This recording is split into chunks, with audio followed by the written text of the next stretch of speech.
The Stargate shouldn't have activated. Dr. Samantha Carter's hands flew across the control room console as alarms shrieked through Cheyenne Mountain's 28th level.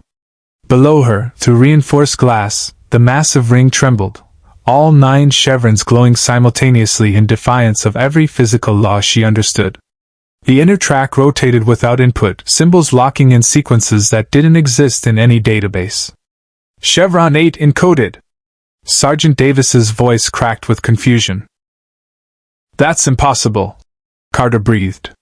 They'd been testing the ancient device recovered from P4X639, a crystalline mechanism Daniel had theorized might expand the gate's dialing capacity. The test should have been passive, observational. Instead, the device had integrated with the DHD's control crystal and initiated a sequence of its own. Chevron 9 encoded. The kawoosh erupted inward. Not the usual violent vortex, but a cascading shimmer of golden light that filled the gate room like liquid sunrise. Carter's instruments went haywire. Energy readings spiked beyond measurement. The wormhole wasn't connecting to another gate. It was tearing a hole into somewhere else entirely. Close the iris! General Hammond's command cut through the chaos. Sir, it's not responding. Davis hammered keys desperately. 7 figures materialized through the impossible wormhole. They didn't stumble or collapse like normal gate travelers. They emerged in formation, a man in blue and red suspended in midair, a woman with a golden lasso landing in a 3-point crouch, a dark-armored figure already assessing exit points, a being that was half-machine crackling with technological discharge, a scarlet-clad blur vibrating in place, a warrior in orange and green with a glowing ring, and a man with a trident whose presence demanded attention. The wormhole collapsed. The ancient device shattered. Every light in the gate room flickered and died. In the sudden darkness, the man floating above the ramp glowed faintly, his eyes actually emitting light. When the emergency systems engaged, bathing the room in red, Carter got her first clear look at the impossibilities standing in Earth's most secure facility. SFs to the gate room! Hammond barked into the intercom. Full containment protocol! The blast doors unsealed. 24 airmen poured through, P90s raised, establishing a perimeter around the newcomers. The floating man drifted lower, hands visible and empty. The woman with the lasso remained utterly still, a warrior recognizing superior tactical position when surrounded. The dark figure simply watched, cataloging every weapon, every face, every potential threat with an intensity Carter recognized. He was analyzing them the same way she analyzed ancient technology. I am General George Hammond, United States Air Force, commanding officer of this facility. Hammond descended the stairs with the measured authority of a man who'd negotiated with alien system lords and lived to tell about it. Identify yourselves. The floating man touched down on the ramp's metal surface. Up close, he was almost painfully ordinary beneath the impossible costume, earnest face, Kansas-honest eyes, the kind of features that belonged on a farmhand, not someone who defied gravity. General, my name is Clark Kent. This is going to sound strange, but I'm from Earth. A different Earth. Different Earth. Hammond's tone remained neutral, but Carter saw his hand drift toward his sidearm. We're familiar with parallel realities. We're not familiar with people who fly. We call ourselves the Justice League. The woman spoke with an accent Carter couldn't place, ancient Mediterranean overlaid with something that predated modern civilization entirely. We defend our world from threats beyond normal human capacity. We were pursuing an interdimensional criminal when our transportation technology intersected with whatever you activated. The half-machine being stepped forward, optical implant glowing. My systems registered a catastrophic dimensional breach. The energy signature matched a boom tube corridor, but the harmonic frequency was completely wrong. We're not just on another Earth. We're in another universe entirely. His voice carried the faint mechanical harmonics of advanced AI integration. Colonel Jack O'Neill emerged from the blast door entrance, Tilk and Daniel Jackson flanking him. Jack took one look at the assembly of comic book fever dreams in his gate room and stopped dead. Carter, please tell me this is not another alternate reality thing. I'm still having nightmares about the one where I married you. Sir, the dimensional readings suggest. Alternate universe. Got it. Jack raised his weapon slightly. Okay, Flying Guy, Xena the Warrior Princess, Aquaman, RoboCop, The Flash, and are those two supposed to be Green Lantern and Batman? Because I'm starting to think Daniel's coffee wasn't the only thing spiked this morning. The dark-armored figure, Batman, apparently, spoke for the first time. You recognize us. Comic books exist in our universe. Daniel interjected, pushing his glasses up nervously. Fictional characters. Superheroes. The Justice League of America is one of the most famous teams in DC Comics. Which means either we're having a mass hallucination, or you're from a universe where the impossible is normal. In our world, I'm Kryptonian, Clark said quietly. My planet was destroyed. I was sent to Earth as an infant. Our yellow sun gives me abilities your son apparently. He glanced at his hands, frowning slightly. Almost gives me. Something's different here. The solar radiation, maybe the fundamental physics. I feel weaker. Carter's mind raced. The Stargate network was built by the ancients, a race that ascended to a higher plane of existence millions of years ago. Their technology operates on principles we're only beginning to understand. If your abilities are tied to specific universal constants, and you've crossed dimensional barriers, then we're operating at reduced capacity in a universe we don't understand, with no way home, surrounded by heavily armed soldiers. Batman hadn't moved, but Carter suddenly felt like she was the one being analyzed. We're not your enemies, General. But we're also not going to be prisoners. Tilt's staff weapon hummed to life. The Jaffa warrior regarded the newcomers with the steady patience of someone who'd fought gods and won. You would be wise to cooperate. We have faced beings of great power before. They were not gods, merely those who claimed dominion they had not earned. Indeed, the Scarlet Speedster said with a grin. Someone's been watching our playbook.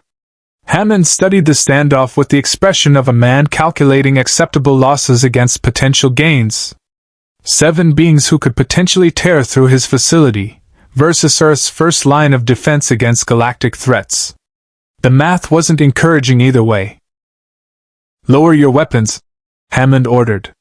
His men hesitated. Do it. If they wanted us dead, we'd already be dead. He turned to the Justice League. You want to prove you're not a threat? Then you'll submit to medical examination, security debriefing, and full disclosure about your capabilities. After that, we'll discuss whether Earth has room for heroes from another universe. Clark met his gaze steadily. We'll cooperate, General. But we need your help to get home. First things first. Hammond gestured toward the blast doors. Welcome to Stargate Command. Let's hope you survive the orientation. If you want to see more characters enter different universes, hit that subscribe button and drop the name of a character and the universe you'd want to see them in down in the comments below. Indeed. The gate room doors sealed behind them as Earth's defenders and universe's greatest heroes walked into an uncertain alliance. The briefing room felt claustrophobic with 7 superheroes crowded around a table designed for military personnel. Carter watched Batman's eyes track every detail, emergency exits, weapon placements, the subtle reinforcement in the walls that marked this as a hardened facility. He'd cataloged the entire route from gate room to briefing in the 30 seconds it took to walk it. Superman sat with careful stillness, as though afraid his reduced but still considerable strength might accidentally crush the furniture. Wonder Woman maintained a warrior's posture, relaxed but ready. The Flash drummed fingers on the table at normal speed, mercifully. Green Lantern's ring pulsed with faint emerald light. Aquaman looked distinctly uncomfortable this far from any significant water source. Cyborg's optical implant continued scanning everything, processing data Carter would have given her right arm to access. Let's start simple, Hammond said, settling into his chair with a folder thick enough to stop a staff weapon blast. You claim you're from another universe. Our experience with alternate realities suggests certain complications. Dr. Jackson? Daniel stepped forward, pushing a cart loaded with artifacts. We've encountered parallel universes where history diverged at key points. Different decisions, different outcomes, but fundamentally the same physical laws. What you're describing sounds more like completely separate dimensional physics. Separate universes entirely, Cyborg confirmed. My systems can't detect any familiar quantum signatures. No Justice League watchtower, no Earth satellites I recognize, and most significantly, no mother box dimensional frequencies. Whatever pulled us here severed our connection to home completely. Mother box? Carter leaned forward despite herself. New God technology, Batman answered flatly. Sentient computational devices that can manipulate dimensional barriers, among other functions. Cyborg cybernetic systems incorporate mother box architecture. In our universe, they're the most advanced technology we've encountered. In this universe, Jack drawled from his position against the wall. We've got technology that makes mother boxes look like tin cans with string. No offense. The Stargate network alone represents engineering beyond anything we've achieved, Bruce acknowledged. Stable wormholes connecting thousands of planets across the galaxy. The power requirements should be impossible. The ancients didn't think so. Daniel gestured to a tablet displaying gate diagrams. They built the network millions of years ago. Most of their technology is still beyond our understanding. The device that brought you here was one we'd barely begun analyzing. And now it's slag, Jack added helpfully. Great job breaking our only potential ticket to understanding interdimensional travel, by the way. Clark's jaw tightened. We didn't choose this, Colonel. We were in pursuit of a criminal who'd stolen technology capable of threatening both our universes. When Cyborg opened the boom tube to follow, the ancient device activated simultaneously. Carter finished, understanding dawning. Two different dimensional technologies intersecting at the exact same moment. The boom tube corridor and the gate's expanded dialing sequence created a bridge between universes. Can you recreate it? Diana asked quietly. Her voice carried weight, not command, but the expectation of truth that came from centuries wielding a lasso that compelled it. Carter exchanged glances with Hammond. Honestly? We have no idea. The device integrated with our gate in ways we don't understand and then destroyed itself. Without knowing the exact sequence, the power requirements, or even which of our 9 chevrons corresponded to your universe. We're stuck here, Barry said, vibrating slightly with anxiety. In a universe where I can barely feel the speed force, where Superman's getting maybe 70% solar absorption, where Cyborg can't interface with local technology, and where apparently Egyptian gods are actually parasitic alien snakes that enslave planets. Goa'uld, Tilk corrected, his voice carrying the weight of 100 years serving false deities. They are not gods, though they claim divinity. They are merely parasites who discovered technology and enslaved the galaxy. I served the system Lord Apophis for many years before O'Neill and his team showed me the truth. Wonder Woman studied the Jaffa warrior with new interest. You rebelled against your gods. They were never gods. Tilk's statement carried absolute conviction. On my world, we worship them as such. They demand prayer, sacrifice, absolute obedience. But gods do not fear staff weapons. Gods do not die when shot. Gods do not scheme and murder each other for territory like petty warlords. Sounds familiar, Arthur muttered. We've dealt with our share of false gods. Have you dealt with them across 10,000 worlds? Hammond's question wasn't rhetorical. Because that's our reality, gentlemen and ladies. The Goa'uld have enslaved most of the galaxy. They've seeded human populations on thousands of planets, harvesting them for hosts and worshippers. Earth is one of the few free worlds, and we've remained free by operating in secret, using technology we've captured or been given, and making alliances with other enemies of the Goa'uld. The Tok'ra, Daniel added, pulling up images of symbiote host pairs. Goa'uld who oppose the system lords. They blend with willing hosts, true partnership instead of domination. And the Free Jaffa movement Tilk leads, warriors trying to liberate their people from symbiote slavery. Batman absorbed the information with visible calculation. You're fighting a covert war against a galaxy-spanning empire using guerrilla tactics and captured technology. Limited resources, limited manpower, against an enemy with vast armies and ships capable of orbital bombardment. Welcome to Stargate Command, Jack said dryly. Where we save the world on a shoestring budget and pray the Appropriations Committee doesn't find out we're fighting snake aliens. This is insane. Hal Jordan's ring flickered brighter. In our universe, when Earth faces extinction-level threats, the Justice League coordinates with governments openly. We don't hide in mountains.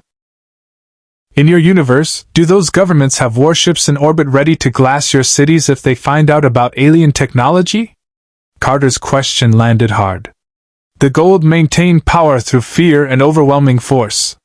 If they discovered Earth had reactivated the Stargate, if they knew we were building our own ships, coordinating resistance, they'd destroy us before we could become a real threat. But you have become a real threat, Bruce observed. Or you wouldn't have survived this long.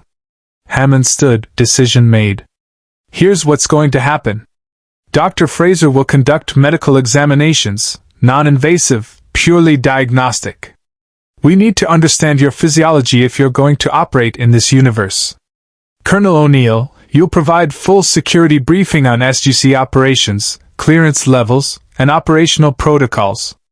Dr. Carter and Dr. Jackson will work with Cyborg on the dimensional breach data. And then? Clark asked.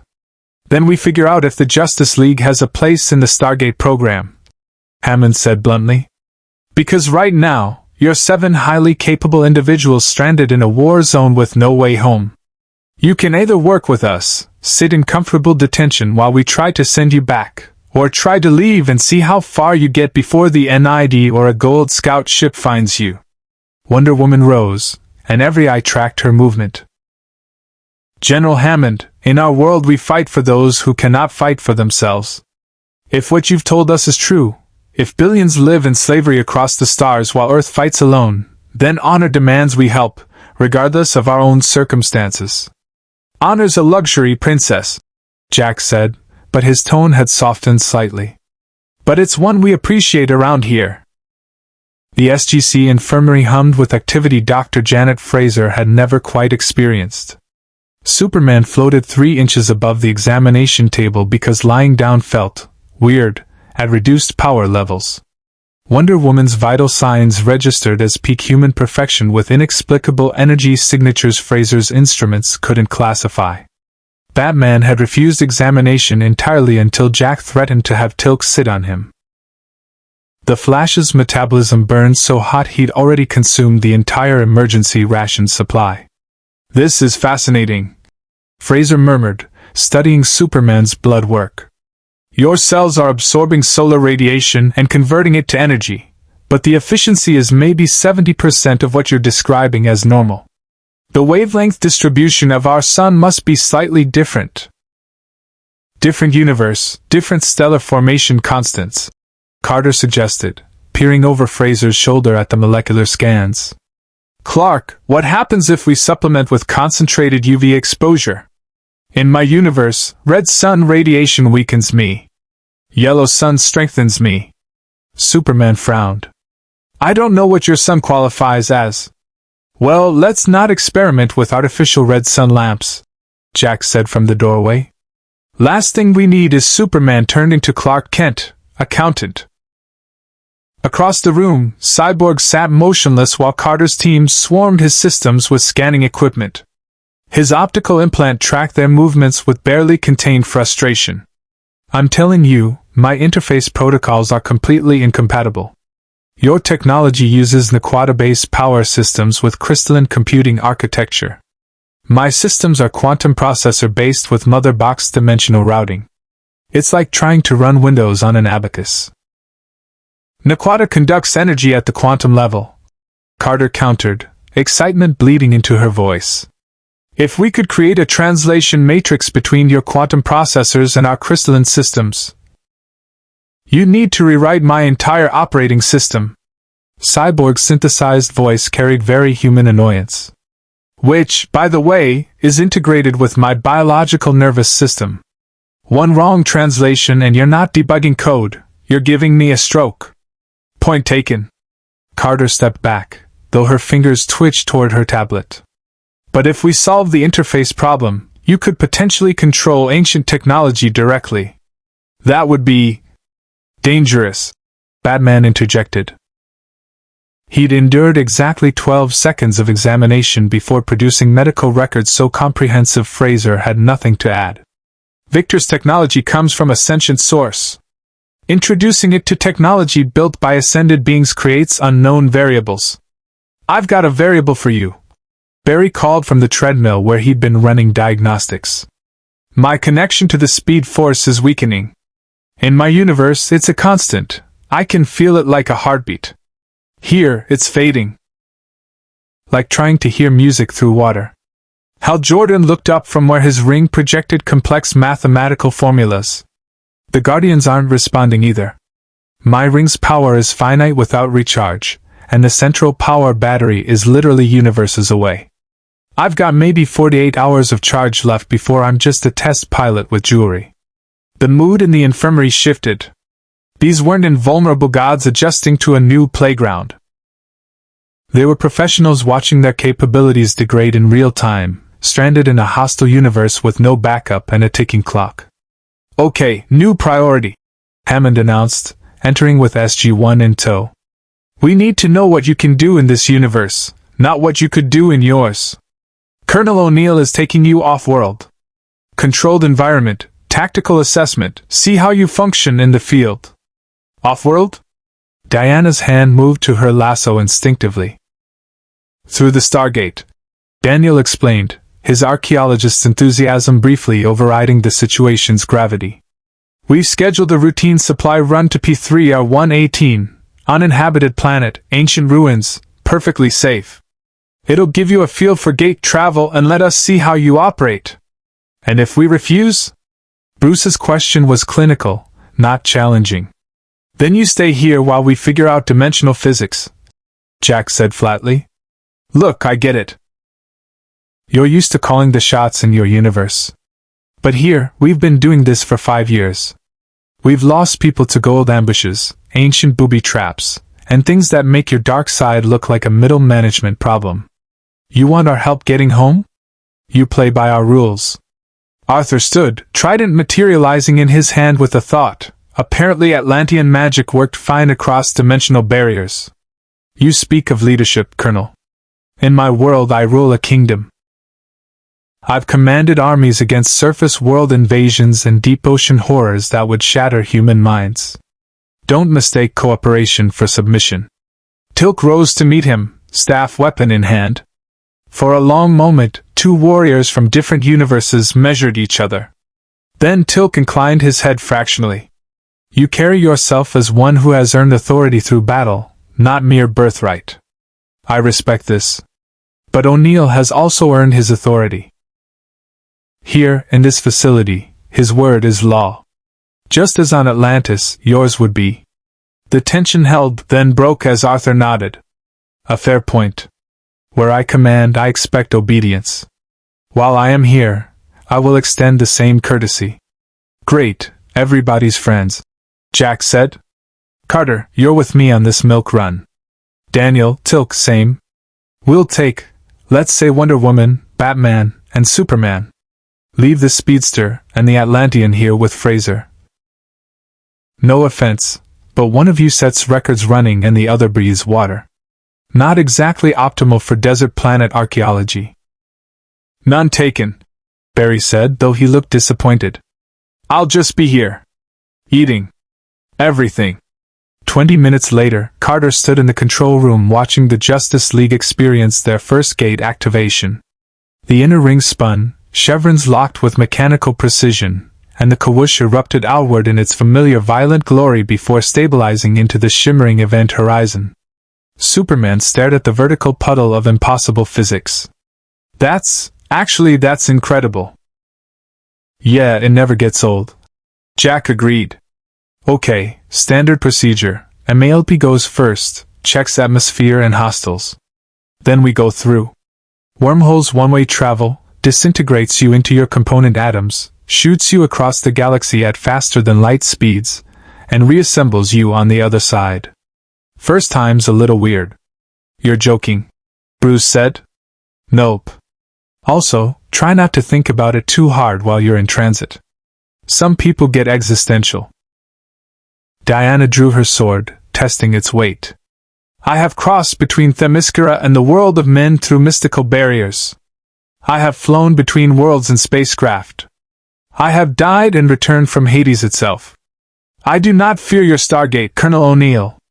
Famous last words. Jack nodded to the gate room. SG-1, move out. Try to keep up, Justice League. Carter went first, experiencing the familiar cold rush of wormhole transit. 30 seconds in absolute darkness and crushing pressure, then sudden release onto sun-baked sand and ancient ruins. She brought her P-90 up automatically, scanning for threats while the rest of SG-1 materialized behind her. Superman emerged looking faintly nauseous. Okay. That was significantly weirder than flying. Wonder Woman stepped through like she'd done it 1,000 times, immediately orienting to the sun's position and tactical terrain. Batman appeared last, already moving toward cover, analyzing sight lines and defensive positions. Welcome to P3R118, Daniel announced, gesturing to the stepped pyramid rising from the desert 200 meters distant. Abandoned about 3,000 years ago based on linguistic drift in the cartouches.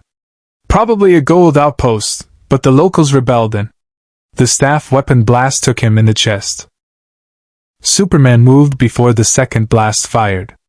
One moment he stood beside the gate, the next he'd crossed 200 meters and placed himself between Daniel's falling body and the attackers. Staff weapon fire splashed against his chest, energy dissipating across his uniform. Reduced power or not, Goa'uld weapons couldn't penetrate Kryptonian durability. Carter was already dragging Daniel behind cover, assessing the smoking hole in his tactical vest. He's alive! Vest took most of it, but he's unconscious. Jaffa warriors poured from the pyramid entrance, 20, 30 more behind them. Serpent armor gleamed in the harsh sunlight, staff weapons primed and firing in disciplined volleys. This wasn't a random patrol. This was an ambush. Contact rear. Tilk's staff weapon returned fire as more Jaffa emerged from concealed positions around the gate. They'd been waiting. Jack dove behind a fragment of broken column, P-90 chattering. Carter, this was supposed to be uninhabited. It was 3 days ago when we sent the MALP. She laid down covering fire while Batman materialized beside her, seemingly from nowhere, assessing the tactical situation with computer-like precision. 47 hostiles, more in reserve, Bruce reported, his voice utterly calm. Crossfire positions, prepared ambush, they knew we were coming. You have a leak. Wonder Woman's lasso sang through the air, wrapping around a Jaffa warrior and yanking him from cover. Her shield deflected staff blasts as she charged the pyramid position. 3 Jaffa went down to her sword before their companions could adjust their targeting. Stand down! A voice boomed across the battlefield, amplified by Goa'uld technology. Tauri, your resistance is futile. Lord Anubis commands you surrender the strangers who arrived through your Choppai. Superman landed beside Jack's position, staff weapon fire still splashing harmlessly against him. They're here for us. Yeah, I got that. Jack triggered his radio. Hammond, we have a situation. Jaffa forces, heavy resistance, they specifically mentioned. The death glider screamed overhead, energy cannons tearing into the sand. Everyone scattered. Carter felt the heat wash over her as plasma carved a trench where she'd been standing a second earlier. 2 more gliders followed, establishing air superiority in seconds. We need to fall back to the gate. Tilk fired while moving, every shot disciplined and precise. We cannot prevail against this force. Daniel's still down. Carter refused to leave him exposed. Batman was already there, lifting the unconscious archaeologist with surprising strength for someone without powers. Move. I've got him. The Jaffa commander stepped into view atop the pyramid stairs, massive, armored in black and gold that marked him as First Prime. His helmet retracted, revealing symbiote-distorted eyes. "I am K, First Prime of Lord Anubis. The Kryptonian will submit to my lord, or we will destroy this entire planet and every Tauri world we find." "Kryptonian?" Superman's eyes narrowed. "How does he know what I am?" "Anubis is half ascended," Carter explained, still firing. "He has knowledge beyond normal Goa'uld. If he detected the dimensional breach, if he knows what you are, then he wants me as a host." Clark's voice went cold. "He wants to put one of those parasites in my head and use my body to conquer the galaxy." Diana fought her way back to their position, 3 more Jaffa down, her armor scorched but intact. "We cannot retreat. If we leave, they will follow us to your base. If we stay, we die," Jack countered. "No offense to the flying tank, but death gliders will tear us apart." Hal Jordan's ring flared. "Not if they can't see us." Green light erupted, forming a massive construct dome over their position. Staff blasts and energy cannons splashed against emerald barriers. "I can hold this maybe 10 minutes with the charge I have left." "Make them count." Tilk moved beside Superman, warrior recognizing warrior. "The Jaffa will not stop. To fail Anubis means death worse than combat. They will sacrifice themselves to complete their mission. Then we give them a reason to reconsider." Superman rose into the air, not his usual effortless flight, but controlled, powerful jumps that covered impossible distances. He landed in the middle of the Jaffa formation like a meteor. What followed wasn't a fight. It was a demonstration. Superman moved through the Jaffa warriors with precision that spoke to years of restraint, of pulling punches, of being strong enough to shatter planets, but choosing not to. Staff weapons shattered against his skin. He disabled, disarmed, rendered unconscious without killing. 30 warriors reduced to groaning, injured combatants in 40 seconds. The death gliders redirected, targeting Superman exclusively. Energy cannons hammered into him from 3 directions. He staggered, actually feeling the impacts at his reduced capacity, but didn't fall. Instead, heat vision lanced out, precise, controlled beams that carved through glider engines without detonating fuel cells. All 3 ships spiraled down in controlled crashes, pilots alive but grounded. K stood alone now, staff weapon leveled, symbiote eyes wide with something that might have been religious awe. You are a god!" "No." Superman landed, and despite the smoking holes in his suit, despite the blood trickling from his nose where gold weapons had actually hurt him, his voice carried absolute conviction. "I'm not a god. I'm just someone who's had enough of false ones.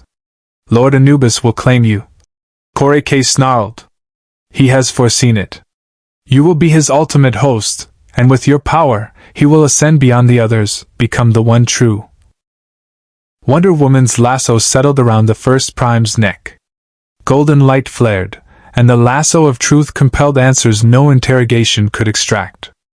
"How did Anubis know we would be here?" K's face contorted, fighting the compulsion, but the lasso's power transcended universes. He has a spy within your Tauri command. Someone who transmitted the stranger's arrival, their capabilities, your mission schedules. He knows everything." The implications crashed over Carter like a staff weapon blast. Someone at SGC, someone with access to mission briefings and personnel files, was feeding intelligence to the most dangerous Goa'uld in the galaxy. Jack's expression went cold. "Tilk, dial home. Everyone through the gate now. Hammond needs to lock down the entire facility before whoever's spying sends our arrival time." Batman was already at Daniel's side, checking vitals. "Concussion, 2nd-degree burns, but stable. He'll need immediate medical attention." "The Jaffa?" Diana asked, still holding K. "Leave them," Jack decided. "Take the First Prime. Hammond's going to want to have a very long conversation about his employer's intelligence network." Tilk dialed swiftly, each chevron lock echoing across the battlefield. The kawoosh erupted, and Hal's construct dome collapsed as his ring power dipped into reserves. They moved as a unit.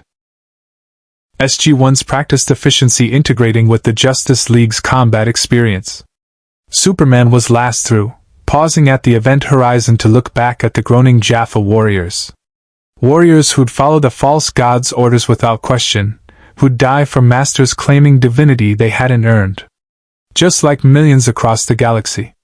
He stepped through the wormhole, and the weight of this universe's war settled on shoulders that had carried worlds. On the other side, alarms were already screaming through SGC as Hammond initiated base-wide lockdown. No one in. No one out.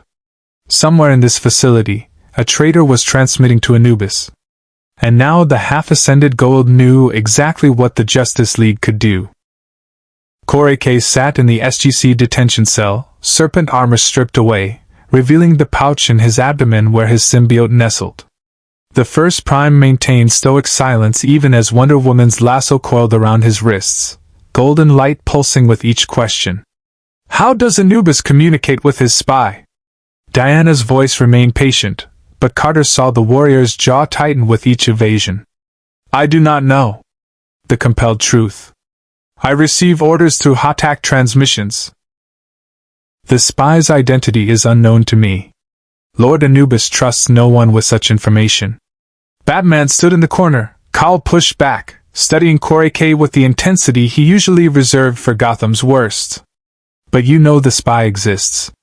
You know they have access to classified information. What else did Anubis tell you about the dimensional travelers? The lasso flared.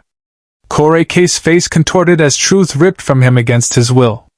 That the Kryptonian's body would make the perfect host. That his physiology would survive blending where human hosts fail. That with such power, Lord Anubis would need no army, no fleet. He would simply take what he desires. Clark stood outside the cell, arms crossed, watching through reinforced glass. Carter saw his knuckles whiten. He's not putting anything in my head. The Goa'uld have tried to claim powerful hosts before. Tilk said quietly. Hoktor, advanced humans, are highly prized. But never have they encountered one such as you. To Anubis, you represent ultimate power. In the control room above, Hammond coordinated the base lockdown with military precision. Every computer terminal locked down. All communications severed except hardline to the Pentagon. Personnel confined to quarters by security teams. The SGC had become a fortress turned inward, hunting enemies within its own walls. We've isolated 47 personnel with access to mission briefing data, Major Davis reported, pulling up files.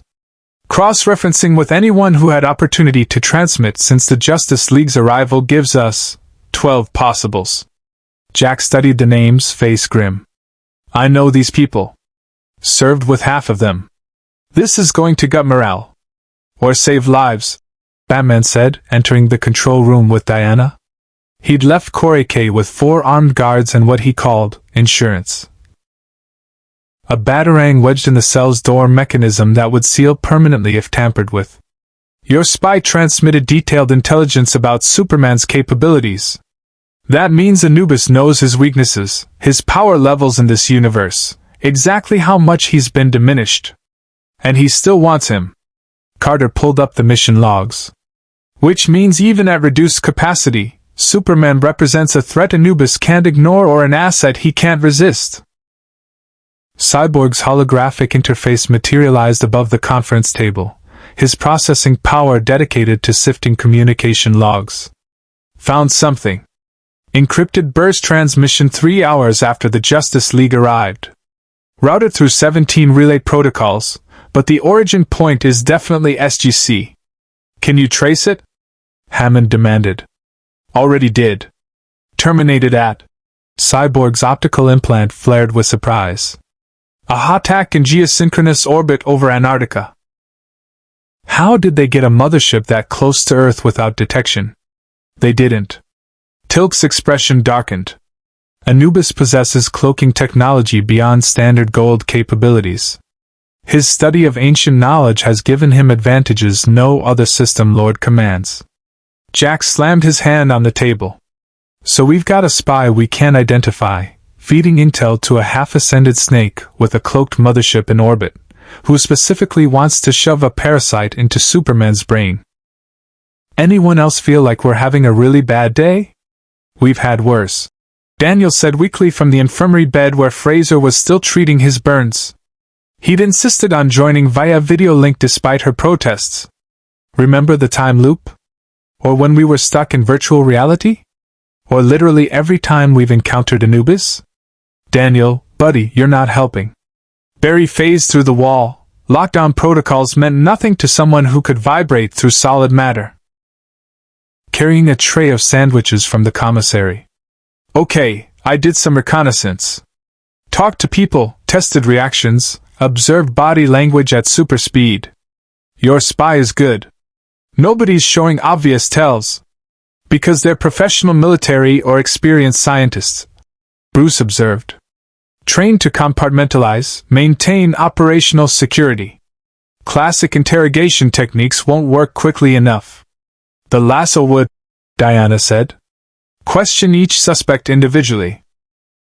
The truth will reveal itself. Hammond shook his head. 47 personnel, minimum 15 minutes per interrogation accounting for psychological recovery between sessions. That's over 11 hours. Anubis won't wait that long. Then we force his hand. Batman leaned over the tactical display, and Carter recognized the expression. He'd shifted from detective mode to strategist. He wants Superman. He's willing to commit resources to acquire him. So we give him the opportunity. Absolutely not, Clark said flatly. I'm not bait. You're already bait. The difference is whether we control the engagement or let Anubis dictate terms. Bruce manipulated the display, pulling up Earth's orbital parameters. He has a cloaked HOTAC in orbit. That represents a direct threat to this facility and every population center on the planet. We need to draw him into engagement on our terms. Using Superman as bait draws Anubis out, Carter said slowly, following the logic. But we need a convincing scenario. Somewhere off base, limited support, make it look like an opportunity. A trap within a trap, Tilk rumbled. We create vulnerability while preparing overwhelming force. Anubis's arrogance will not allow him to resist such prize. Hal Jordan's ring projected orbital mechanics. My power's limited, but I can create sensor spoofing constructs. Make it look like Superman's alone when he's actually surrounded by support. The Flash provides rapid extraction if the situation deteriorates. Diana added. Aquaman and I can serve as hidden muscle. Batman coordinates from concealment. And SG-1? Jack asked pointedly. Provides the local expertise we lack. Bruce acknowledged. You know Goa'uld tactics, their technology, their weaknesses. We know how to fight gods and win. Together. Together we might just pull off the stupidest plan in SGC history. Jack finished. Carter, tactical assessment. Can we actually take a HOTAC with current resources? Carter pulled up weapons inventory, her mind already running calculations. We have 3 rail guns installed as experimental point defense.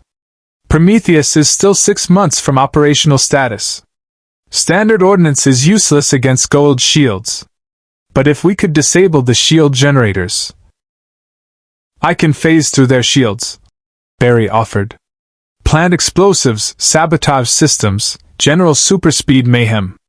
Victor could potentially interface with their systems if we get him close enough, Clark added. Even without full compatibility, he might disrupt their weapons. Too many variables, Hammond said. But I don't see better options. Anubis won't leave Earth alone, not with Superman here. The spy ensures he'll know our every move unless we act decisively. Batman's jaw set in a hard line. Then we act. But we need the spy to transmit specific information, that Superman will be at a remote location, vulnerable, separated from support. We feed false intelligence through channels we know are compromised. A sting operation. Jack nodded slowly. We tell different stories to different suspects, see which version reaches Anubis. Whoever transmitted the variant intel that matches his response is our traitor. Canary trap, Daniel confirmed. Classic counterintelligence. Each suspect gets slightly different details: location, timing, support personnel. Whichever version Anubis acts on identifies the source. Carter was already marking coordinates on the tactical display. Area 51 has a remote testing facility in the Nevada desert. Officially decommissioned, actually maintained for classified projects. We could stage a secret transfer of Superman for medical testing. Make it look like we're trying to hide him from base personnel, Bruce added. Someone nervous about Justice League presence, wanting to study him away from oversight. Anubis's spy would report that immediately. And when Anubis takes the bait? Hal asked. Tilk's expression was grim satisfaction. Then we show the false god what happens when he underestimates Tau'ri resolve. Superman met each team member's eyes in turn, then nodded. I've been bait before. Let's do this. Hammond stood, decision made. Coordinate with Major Davis on the Canary variants. I want 12 different versions of this intelligence, each tagged to a specific suspect. Carter, prep the Area 51 facility for engagement. O'Neill, your mission commander. Justice League operates under SGC protocols. No independent action without authorization. Understood, Diana said formally. One more thing. Hammond's voice carried steel. When we identify the spy, they go into detention immediately. No confrontation, no drama. We can't risk them alerting Anubis to the trap. Clear? Crystal, Jack confirmed. The meeting dispersed, each member moving to their assigned tasks. Carter found herself walking beside Batman toward the armory. You've done this before, she observed. The tactical planning, the contingencies within contingencies. Gotham runs on paranoia and preparation, Bruce replied. So does fighting alien invasions, apparently. The Canary trap sprung in 14 hours. Major Paul Davis, senior aide with 8 years exemplary service, security clearance high enough to access mission briefings, recent financial troubles flagged but dismissed, transmitted encrypted burst to coordinates matching Anubis's cloaked attack. The variant he'd been fed placed Superman at Area 51's Groom Lake facility at 0600 hours, with minimal security detail, undergoing dimensional physiology analysis. Carter watched the comm logs with sick certainty as Cyborg systems traced the signal. It's Davis. God, I've worked with him for 3 years. Goa'uld compromise? Jack asked, though his tone said he already knew the answer. Negative, Fraser reported from medical, where Davis now sat sedated under guard. No naquadah in his bloodstream, no symbiote pouch, pupils respond normally. He's human and unblended. Then why? Hammond's question wasn't rhetorical. Genuine incomprehension that one of his people would betray Earth. Batman reviewed Davis's file with detective's eyes. Gambling debts. $300,000 to organizations with organized crime connections. Someone approached him, offered to clear the debt in exchange for information. He probably told himself it was just data, nothing that would directly harm anyone. Until it did. Tilk's judgment was absolute. He has betrayed not only Tau'ri, but every enslaved world that depends on SGC resistance. His dishonor is complete. Diana stood at the window overlooking the gate room, watching technicians prep equipment for the operation. In my culture, such betrayal would demand exile or execution. What is your justice? Courts martial, federal prison, treason charges, Hammond said flatly. He'll spend the rest of his life in a cell. But first, he helps us finish this. Victor, can you spoof continued transmissions from Davis's terminal? Cyborg's avatar nodded. Already done. As far as Anubis knows, Davis is still feeding him intel. I'm crafting responses that match his communication patterns, keeping the channel open. Good. Use it to confirm the Area 51 scenario. Superman transferred at 0600, minimal guard, medical testing. Make Anubis think we're trying to hide the Justice League's presence from our own people. Jack studied the tactical layout of Groom Lake facility. Sprawling desert complex, multiple hangars, weapons testing ranges. It's perfect ambush territory. For both sides. The Nevada desert at dawn was beautiful and merciless. Superman stood alone on the tarmac outside Hangar 18, watching the sun rise over mountains that reminded him painfully of home. This sun fed him, but weakly, like eating food that satisfied hunger without providing real nourishment. Somewhere in the desert, SG-1 waited with concealed rail guns and heavy ordnance. Wonder Woman crouched in Hangar 12, invisible to sensors. Aquaman, despite being 800 miles from significant water, lurked in the underground tunnel system with enough Trident-channeled Atlantean power to bring down buildings. Batman coordinated from a command bunker 2 miles distant, every camera and sensor under his control. And overhead, cloaked from visual detection but visible to Hal Jordan's ring, a Goa'uld hot-act descended. Contact! Hal's voice crackled through comms. Mothership decloaking at Angels 20. Multiple ring transporter signatures activating. The rings materialized 50 meters from Superman, concentric circles of light that deposited 20 Jaffa warriors in serpent armor, staff weapons primed. Behind them, a second transport brought Korik's replacement, a massive first prime whose armor bore Anubis's sigil in black and gold. But the third transport brought something worse. The figure that emerged wore robes that absorbed light, a hood that concealed features that shifted and flowed like oil on water. When he spoke, the voice resonated with harmonics that hurt to hear, multiple tones layered, one human, one Goa'uld, one something else entirely that spoke of half-ascended consciousness. Kal-El of Krypton. Anubis's voice made Superman's teeth ache. Your reputation precedes you across dimensional barriers. I have waited millennia for a host worthy of my magnificence. Your body will serve as my vessel to godhood complete. Clark kept his expression neutral despite the revulsion. I've dealt with beings who claim to be gods. They all learned the same lesson eventually. That they were correct? Anubis tilted his head, and beneath the hood Superman glimpsed something that wasn't quite a face, features that existed in multiple states simultaneously, half physical, half energy. I am no mere gold-claiming divinity, Kryptonian. I have touched ascension itself. I have walked among the ancients and stolen their knowledge. I am become death, the destroyer of worlds. Quoting Oppenheimer? Barry's voice came through comms. That's just lazy supervillain dialogue. Anubis gestured. Jaffa warriors advanced in precision formation.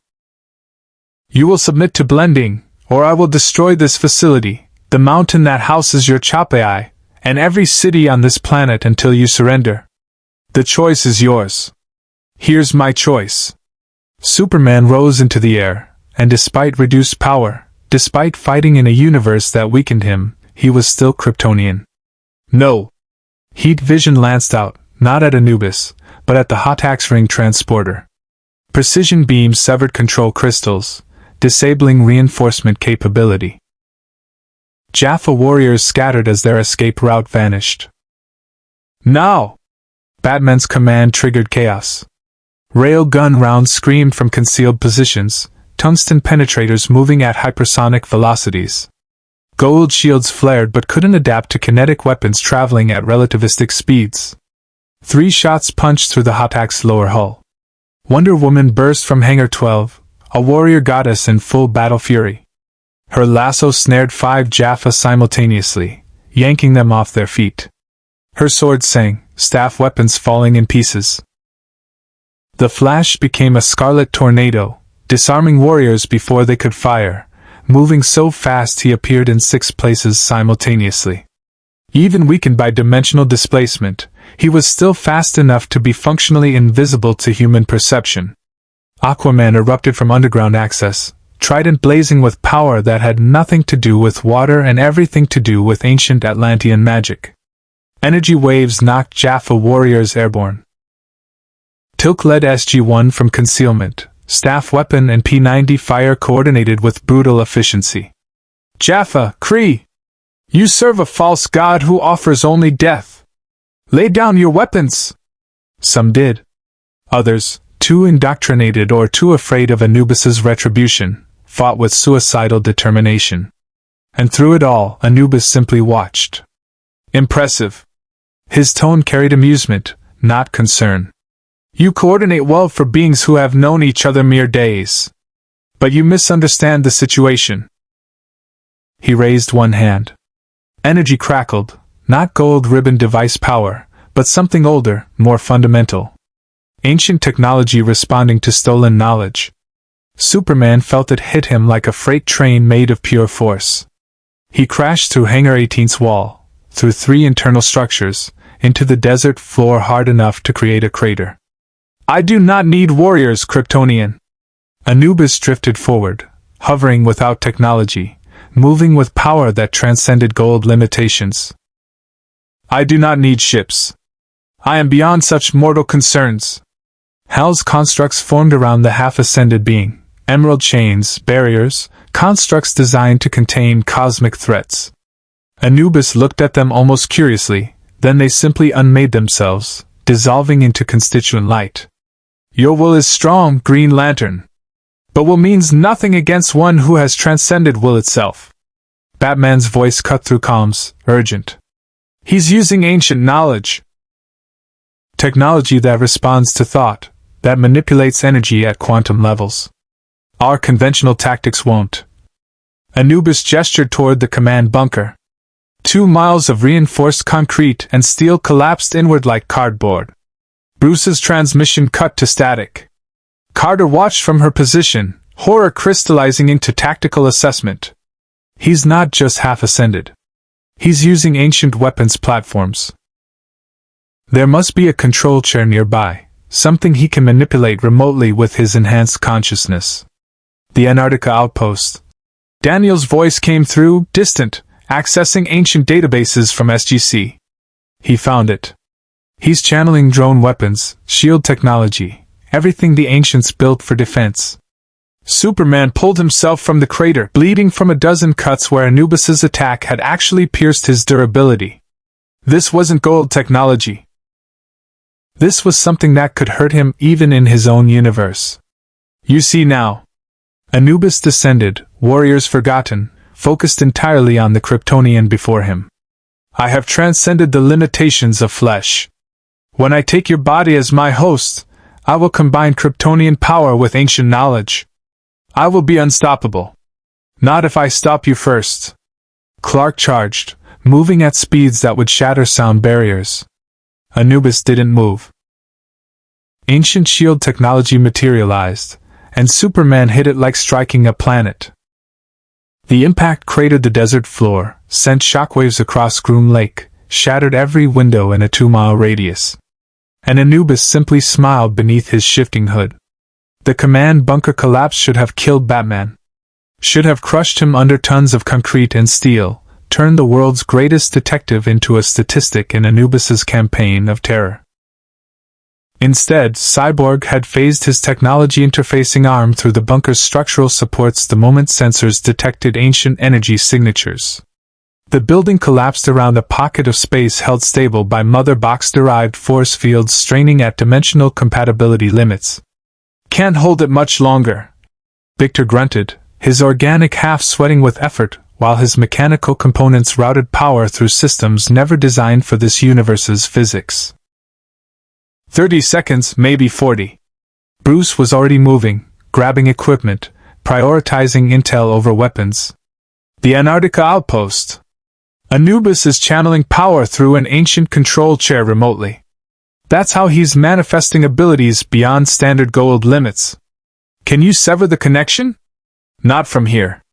We need... Batman paused, accessing tactical displays even as concrete groaned overhead. We need someone who can operate ancient technology to counter him directly. Outside, Superman traded blows with a half-ascended being wielding the technological legacy of humanity's progenitors. Each punch Superman landed dissipated against shields that adapted in real time. Each counter-strike from Anubis carried enough force to stagger even Kryptonian durability. Wonder Woman joined the assault, sword forged by Hephaestus himself striking shields made by beings who'd transcended godhood. Sparks flew where myth met ancient science. Her lasso wrapped around Anubis's arm, golden truth compelling magic meeting stolen ascendant knowledge. For a moment, the lasso held. Truth warred with deception, forcing Anubis to speak against his will.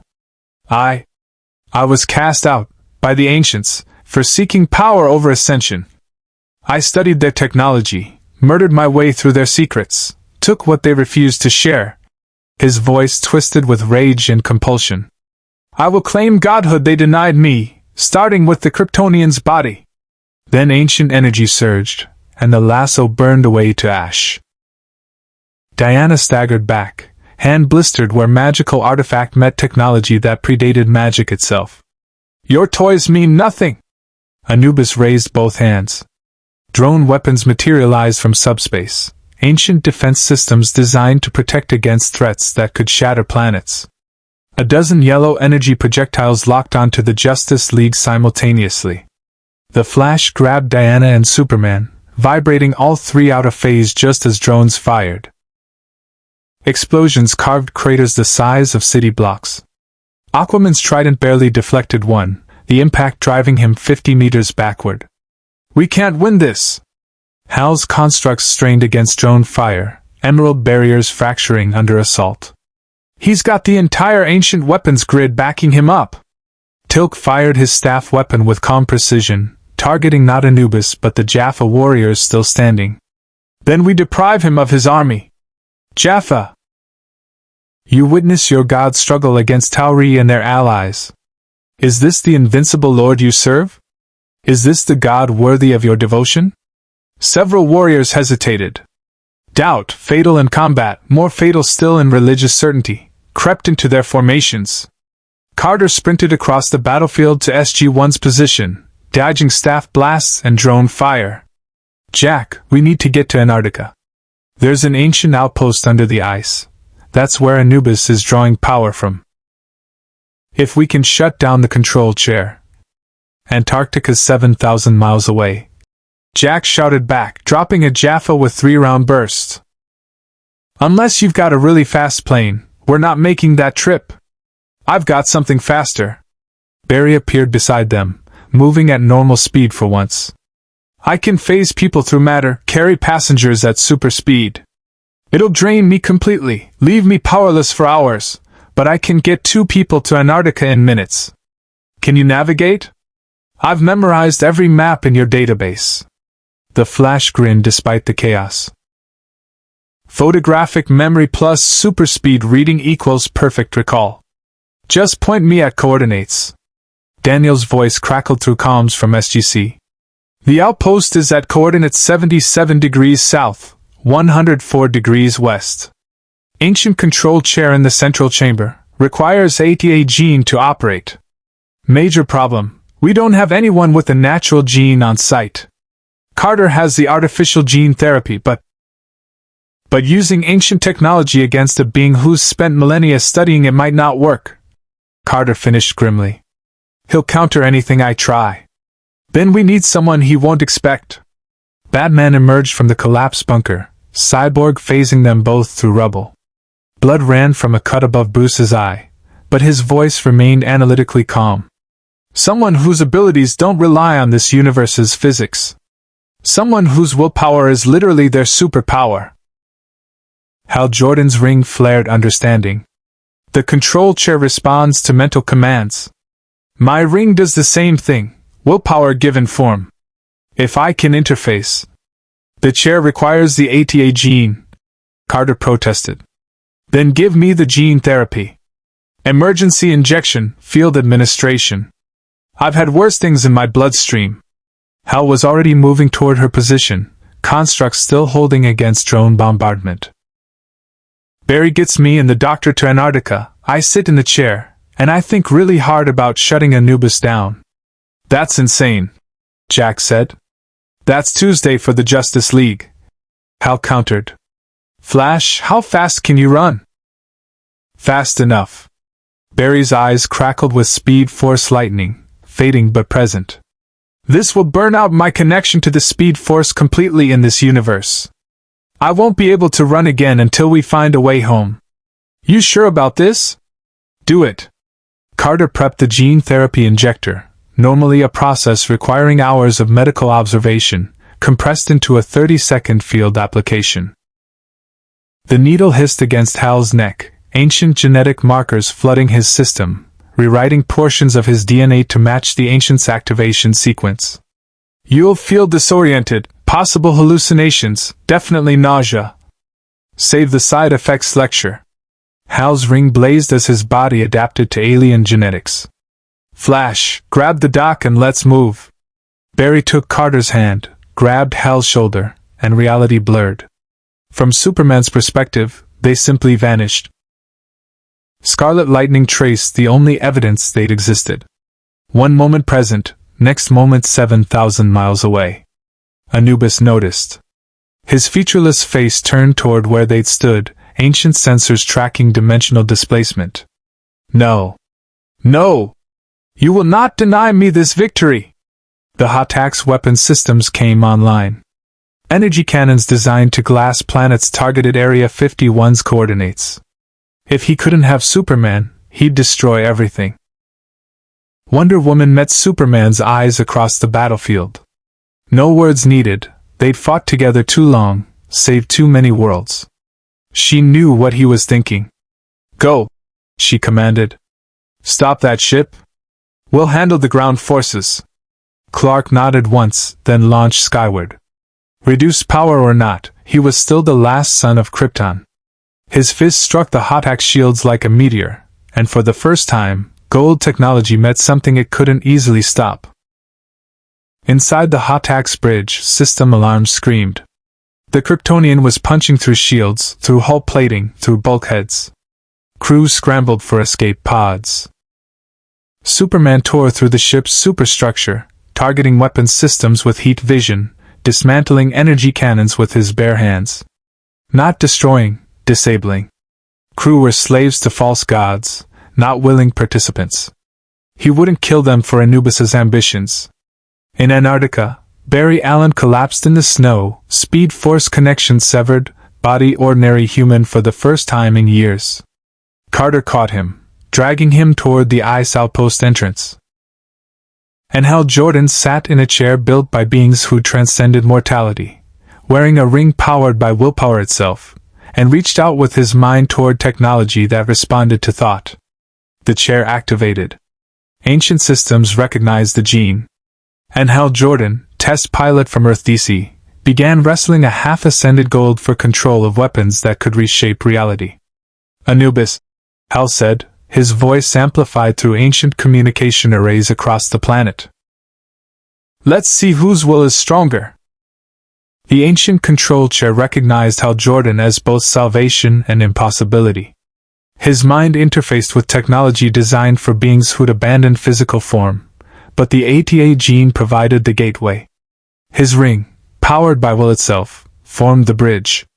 And when Hal's consciousness touched the outpost systems, he felt the full scope of what the ancients had built. Drone weapons in subspace storage, thousands, enough to sterilize galaxies. Defense satellites in geosynchronous orbit around inhabited worlds. Shields capable of protecting entire solar systems. Power sources that tapped zero-point energy from the quantum foam of reality itself. And somewhere in Antarctica, channeling this same network, Anubis's consciousness pressed against his. You dare?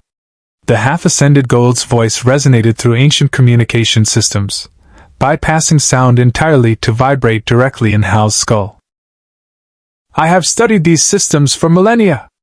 I killed to obtain this knowledge. What are you but a primitive with a bauble? Hal's ring flared emerald. This bauble beat Sinestro, terrified Parallax, and rebuilt Coast City from memory. Your move, false god.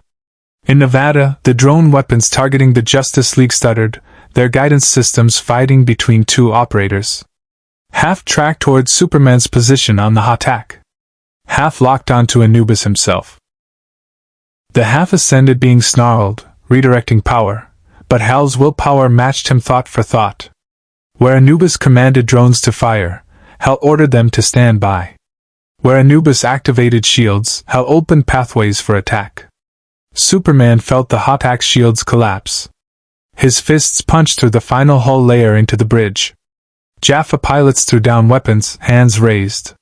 The ship listed, engines failing, beginning terminal descent. Abandon ship! Clark's voice boomed through corridors. Get to the escape pods now. He didn't wait to see if they obeyed. Heat vision carved through support structures, ensuring the hot attack would crash in the empty desert, not on facilities or personnel. Then he was diving clear as the mothership plummeted. The impact registered on seismographs 3 states away. The hot attack crumpled like aluminum foil, shields offline, weapons dead, crew already fled in gliders and teltacs. Anubis's flagship reduced to scrap metal and broken pride. On the ground, Wonder Woman's sword found the gap in the first Prime's armor. He fell, symbiote pouch ruptured, larval Goa'uld spilling lifeless to the sand. The Jaffa warriors saw their commander die, saw their god's ship destroyed, saw the Tauri's alien allies fighting with coordinated precision. One by one, staff weapons lowered. Tilk stepped forward, warrior to warriors.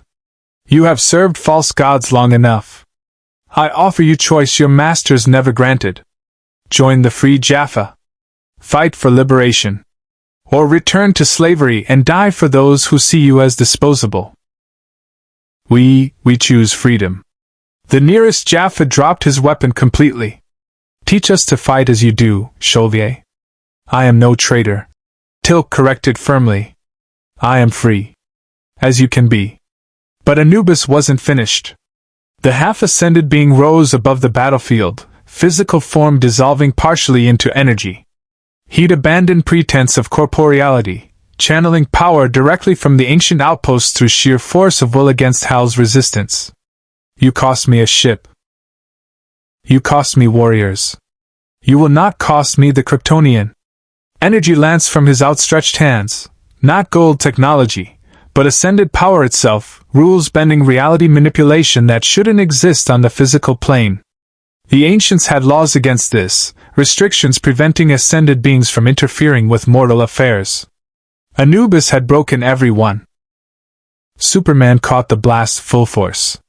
It felt like ascension and destruction simultaneously, like being torn between dimensions, like every cell in his body was being rewritten. He screamed, rare, terrible sound, and crashed to earth. Diana reached him first, cradling his head while Aquaman and Cyborg formed defensive perimeter. Clark's skin showed actual damage now, burns that went deeper than Kryptonian biology should allow. Ascended energy had bypassed his invulnerability. Stay down, Diana commanded. Can't. Superman forced himself upright, blood on his lips. He'll kill everyone here if I don't stop him. Then we stop him together. She helped him stand, warrior supporting warrior. My people have fought gods before. They can bleed. They can die. Anubis is no different. In Antarctica, Hal felt his ring charge dropping. 40%. 35. Each second wrestling Anubis for ancient system control drained power he couldn't replace in this universe. But he'd been in worse spots. He'd rebuilt his ring from nothing once. He could hold a little longer. Carter, please tell me you've got a plan. He grunted through gritted teeth. The astrophysicist studied readouts with hands that wanted to shake but refused. The control chair has offensive and defensive capabilities, but Anubis knows them all. Whatever you try, he'll counter. We need something he won't expect. Like what? Like... Carter's eyes widened. Like shutting down the outpost completely. Cut both of you off from ancient technologies simultaneously. Without the chair's power boost, he's just a Goa'uld with delusions of grandeur. And without the chair, I can't fight him for control. No, but Superman can fight him hand to hand. Without ancient weapons backing him up, Anubis is vulnerable to physical attack. Hal laughed despite everything. You want me to turn off the superweapon I'm barely controlling to give the other side's demigod a fair fight? I want you to trust Superman the way the Justice League always does. In Nevada, Bruce Wayne crawled from the rubble with Cyborg's help, immediately accessing tactical displays despite concussion and probable cracked ribs. He heard Carter's transmission, saw the strategic logic, and opened comms. Superman. Batman's voice cut through the chaos with absolute certainty. Anubis is channeling power from Antarctica. In 30 seconds, that power cuts off. When it does, he's just another false god. Can you handle him without backup? Clark met Diana's eyes. She nodded once, permission, acknowledgement, trust. Yeah, Superman said. I can handle him. Then handle him. Batman's tone carried the weight of years fighting alongside gods and making them better. Green Lantern, execute Carter's plan. Shut it all down. Hal didn't hesitate. His will, channeled through ancient technology, sent a single command. Initiate emergency shutdown. Authorization, Omega override. The chair fought him. Anubis fought him. Ancient programming resisted, safeguards activating against premature deactivation. But Hal Jordan had once restarted the sun through sheer willpower. He'd flown through black holes. He'd built constructs the size of planets. He could shut down one ancient outpost. The systems died. Drones fell from the sky inert. Shields collapsed. Weapon platforms went dark. The entire ancient defense network that Anubis had corrupted simply stopped. Hal slumped in the chair, ring charge at 12%, gene therapy burning through his system like fire. Worth it. In Nevada, Anubis screamed as power fled. His half-ascended form destabilized, forced back into mostly corporeal state. The energies that had made him untouchable dissipated. He turned to Superman with rage that transcended species. You primitive, you insect! Yeah, Clark said, rising into the air. But I'm the insect who's going to put you down. What followed wasn't a fight. It was a lesson. Superman moved with Kryptonian speed, even diminished. His first punch broke Anubis's jaw. The second shattered ribs. The third drove the false god into the desert floor hard enough to create a crater that would puzzle geologists for decades. Anubis raised a hand device, Kara-Kesh ribbon weapon, but Clark's heat vision melted it to slag before it could fire. You claimed godhood, Superman said, dragging Anubis from the crater. You enslaved galaxies. You put parasites in innocent people and made them worship you. You're everything I've spent my life fighting against. He pulled back for the finishing blow. And stopped. Because Clark Kent, raised by Kansas farmers, didn't kill. Even here. Even now. General Hammond, he said into comms. I've got your prisoner. You'll want a really secure cell. Anubis sat in the SGC's maximum security containment cell, stripped of technology, his half-ascended form forced into corporeal stability by ancient energy dampeners Hal had activated before the Antarctic outpost went dark. The false god who terrorized galaxies now looked almost pathetic, a Goa'uld in a human host, bleeding from multiple fractures, symbiote eyes dimmed with pain and fury. You have won nothing, he hissed as Hammond, SG-1, and the Justice League observed through reinforced barriers. My fleet will come. My Jaffa number in the millions. You have captured one vessel of my consciousness, but I am vast. I am eternal. You're a parasite in a box, Jack said flatly. Eternal my ass. Thor materialized in the observation room, Asgard beaming technology bypassing all security because the small gray alien was Earth's ally and could go wherever he pleased. The Supreme Commander of the Asgard fleet studied the Justice League with large black eyes that held curiosity and concern. General Hammond, I came as soon as we detected the ancient outpost activation and subsequent shutdown. Thor's voice carried the weight of a civilization 10,000 years old. I see you have acquired unusual allies. Thor, meet the Justice League. Hammond gestured. Interdimensional travelers. Long story. I am familiar with dimensional theory. Thor approached Superman with scientific fascination completely divorced from fear. Your physiology is remarkable. Cellular structure unlike anything in our galaxy, powered by stellar radiation absorption. The Asgard would be most interested in studying. No. Batman stepped between them, protective despite knowing Thor was friendly. He's not a lab specimen. Of course not. Thor inclined his head respectfully.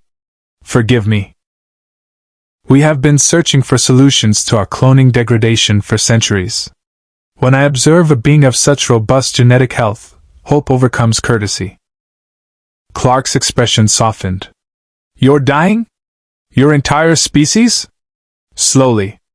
Our repeated cloning has introduced cumulative errors we cannot correct. In perhaps 2 generations, the Asgard will cease to exist. Thor said it without emotion, but the weight was crushing.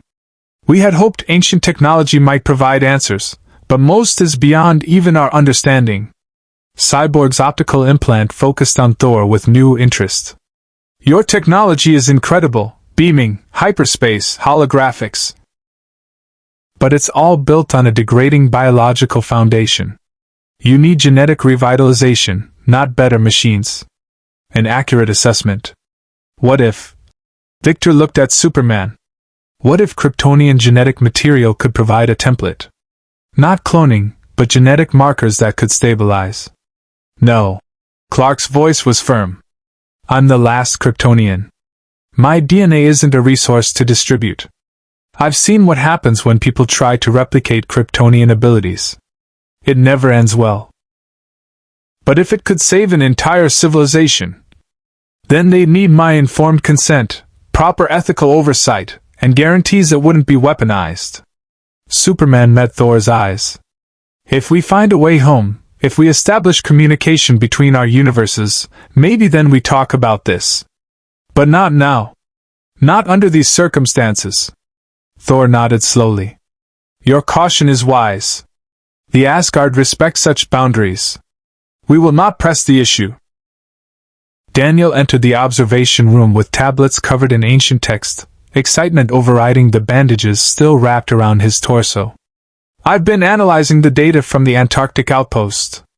When Hal shut it down, he triggered a diagnostic protocol we've never seen before. It logged everything: Anubis's access attempts, the dimensional breach that brought the Justice League here, even theoretical calculations for reversing the process. You can send us home?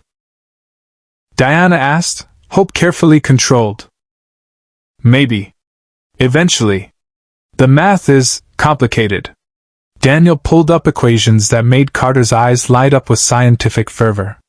The ancient device that intersected with Cyborg's boom tube created a dimensional bridge by matching harmonic frequencies. If we could recreate those exact conditions, we'd need another ancient device. Carter finished. And we destroyed the one we had. Actually, we have several. Daniel grinned. The Antarctic outpost has a storage vault. Dozens of ancient devices we've never activated because we didn't understand their purpose. One of them might be another dimensional interface. Batman was already analyzing the data with detective's focus. How long to test them? Weeks. Maybe months. Ancient technology doesn't come with instruction manuals, and trial and error with devices that can tear holes between universes is dangerous. Bruce finished. But necessary. We can't stay here indefinitely. Our Earth needs the Justice League. And this Earth needs Stargate Command, Hammond said firmly. Which brings us to our immediate problem. He gestured toward Anubis's cell. We've captured one of the most dangerous Goa'uld in the galaxy. Every system lord, every Jaffa warrior, every spy and assassin Anubis commands will now target Earth for his recovery or revenge.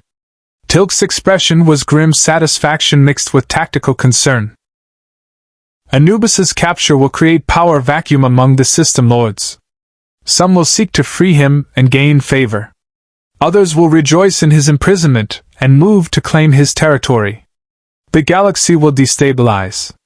Which means Earth just painted a target on itself. Jack summarized. Again. Then we help you defend it. Wonder Woman's statement wasn't a question. You've given us shelter, worked to send us home, treated us as allies rather than threats. Honor demands we stand with you. We're already at war with Goa'uld, Wraith, Ori, Replicators, and whatever cosmic horror decides Thursday is Invasion Day, Jack said. Adding the Justice League to the roster is either the best tactical decision ever or the worst. I'm honestly not sure which. Aquaman spoke for the first time in hours, trident resting against his shoulder. In my world, Atlantis remained hidden for centuries, protecting itself while the surface suffered. I've spent years trying to bridge that divide, to make Atlantis part of the global community rather than separate from it. You face the same choice now: remain hidden, fight alone, or accept help from those who've proven themselves in battle. Pretty speech, Jack acknowledged. But you're talking about integrating 7 superheroes into a Black Ops military program with more secrets than the CIA and less funding than a high school drama club. The logistics alone are manageable, Hammond interrupted. SG-1 started as 4 people. We've expanded to multiple teams, allied with Tok'ra, trained free Jaffa, coordinated with the Asgard. Adding 7 highly capable individuals with unique skills to our operations is unconventional, but we've built a career on unconventional. You're actually considering this, Carter breathed. I'm considering, Hammond confirmed. That Superman disabled a Hawk single-handedly. That Wonder Woman and Aquaman fought Jaffa warriors to a standstill. That Green Lantern wrestled a half-ascended being for control of ancient technology and won. That the Flash can cross continents in minutes. That Batman demonstrated tactical analysis that rivals our best intelligence officers. That Cyborg interfaces with technology in ways we've never imagined. Yes, Dr. Carter, I'm considering it. What about our governments? Bruce asked quietly. In our world, the Justice League operates with UN oversight and transparency. Here, you can't even tell your own governments the full truth about the Stargate program. We operate on need to know for Earth's protection, Hammond said. If the NID or foreign governments knew the full extent of our capabilities, they'd either try to seize control or panic and shut us down. But you've already proven you can operate under military discipline, follow orders when necessary, and make tactical decisions that prioritize mission success over personal glory. Barry vibrated slightly, nervous energy bleeding through even with Speed Force connection severed. So what? We join the Air Force? Become official members of Stargate Command? You become SG-15, Jack said, and Carter's head snapped around in surprise. Specialized Operations Team, reporting directly to Hammond. You work our missions, follow our protocols, and help defend Earth until Carter and Daniel figure out how to send you home. In exchange, you get access to our resources, our intelligence, and our expertise in not getting killed by snake aliens. SG-15. Superman tested the designation, and despite everything, despite being stranded in another universe, despite fighting false gods, despite the weight of worlds, he smiled. I've been on teams before. The Justice League, the Legion of Superheroes when I was younger. But never military. Never covert operations. It'll be a learning experience, Diana said dryly. For everyone involved. Hammond agreed. He stood, decision made with the authority of a man who'd bet Earth's survival on unconventional choices before. Welcome to Stargate Command, SG-15. Dr. Fraser will complete your medical clearances. Major Davis. He paused, expression darkening. The previous Major Davis's replacement will handle your security credentials. Colonel O'Neill will brief you on operational protocols. Dr. Carter and Dr. Jackson will continue working on dimensional repatriation. And Anubis? Hal asked, ring still dim on his finger, charge depleted but recovering slowly from ambient energy. Stays locked down under maximum security until the Tok'ra can transport him to a black site even we don't know the location of, Hammond said. He's too dangerous, too connected, too valuable as intelligence asset and hostage to keep at SGC permanently. In his cell, Anubis laughed, wet, broken sound through damaged vocal cords. You think cells will hold me? You think your pathetic technology can contain one who has touched ascension? I will escape. I will reclaim my power. And when I do, I will make your deaths last millennia. Superman approached the barrier, looking at the false god with something that might have been pity. I've heard that speech before. From Darkseid, from Brainiac, from every dictator and tyrant who thought power made them invincible. You know what they all had in common. What? Anubis sneered. They lost. Every single one. Clark turned away, dismissing the threat. You're not special. You're not a god. You're just another bully who's finally met someone willing to stand up to you. The observation room emptied, leaving Anubis alone with his rage and his broken certainty. In the corridor, the teams, SG-1 and SG-15, Earth's defenders and interdimensional heroes, walked together toward the briefing room where their real work would begin. 3 weeks into their integration with Stargate Command, SG-15 had run 11 missions through the gate. They'd negotiated with the Tok'ra on a moon orbiting a binary star system, Batman's interrogation techniques meshing surprisingly well with symbiote intelligence gathering methods. They'd evacuated civilians from a Goa'uld raid on P2X555, Superman carrying 50 people at once while Wonder Woman held off 2 full squadrons of Jaffa. They'd explored ancient ruins on M4C862, where Cyborg finally achieved partial interface with ancient technology. Limited, unstable, but revolutionary. And they'd lost people.